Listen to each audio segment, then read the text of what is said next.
Hi guys, how's it going? Hey, how are Hey, you? Good. Thanks for taking the time out to talk to me. It's really an honor, and especially Brian. I've been a huge fan of yours for years since like Atlanta and everything too. Thank you So very much. it's a Good to see. wild, it's a Oh, wild good to see hobby. you. My first question is for you, Brian. So the sequel is just as jam-packed as the first one, and I read somewhere you were a little hesitant at first to take on the role of Jefferson Davis due to feeling a little too young to voice a father figure with a teenage. Did I say that? I But probably did. he but would know. two films in now, how does it feel to be to play the character? And were you happy with your decision to be like the Spider-Verse's daddy figure? The daddy figure. We knew this day was coming. Yeah, I took the role for quite a few reasons. One, in fantasy and in action and things like that, you so rarely get to see a connection of father and son that looks like this. Mm. Mm. It's very rare that you get to see black people be superheroes or Latino people be superheroes. You very rarely get to see them have both parents in the home, come from a good home. You very rarely get to see the father be there for the son. Also, this father happens to be a part of law enforcement and is a black man in New York. I also knew what that looked like. And what I wanted to do was just change the narrative. I wanted to change the narrative of what that looked like. I wanted all these young black and brown kids to really look up at this screen and see themselves reflected. I wanted there to be a connection of family. I wanted to be called daddy. I also but there's a bunch of things. I really wanted an opportunity and I wanted a possibility for others to see the representation of a family that looked like theirs.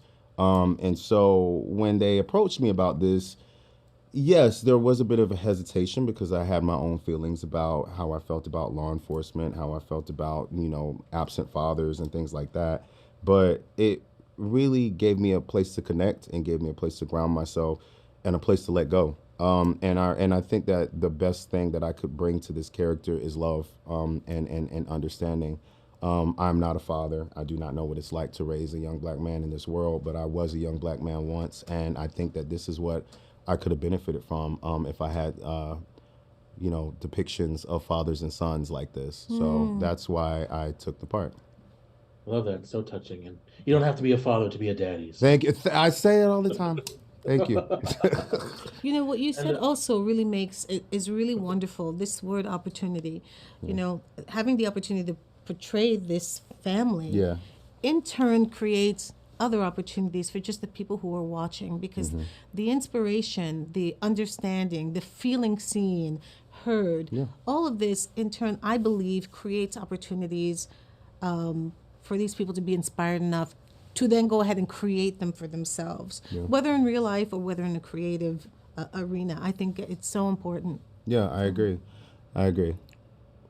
and that perfectly leads to my next question for you, Luna. I feel like Miles and the mother have a really tug of war when it comes to independence and letting go, which is very relatable. Sure.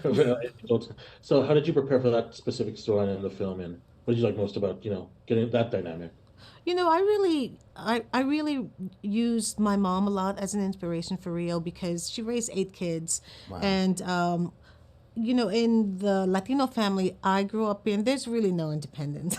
There's no such thing as a teenager giving your parent, you know, your opinion about something. We were raised in a very strict family, and I think it's looser with Rio, but I think she all of that is there. There's discipline, there's love, there's respect, and Acceptance. acceptance, Yeah. and all of that. I think is it's in there. It's baked in, and this family unit I love so much because they have all of those qualities, and they're professionals. They're not striving to get by or anything. They're just the perfect kind of American dream. These are people who have raised a son in a beautiful home in a great neighborhood, and they're just doing their what they have set up for themselves. Right. It's like here we are, we're leading our lives, we love each other, we love our son, and I feel like it was important to bring all these qualities that I grew up in the household that I grew up in, and make sure that we see that Yeah. with Miles and see that in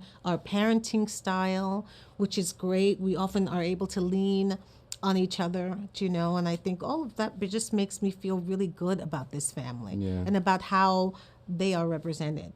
And embracing their child for who he is and loving him for who he is, even though he may not have any clue But just being there and embracing him and loving him Yeah. the best way we can. Oh, In I love spite that. of his struggling with Spanish.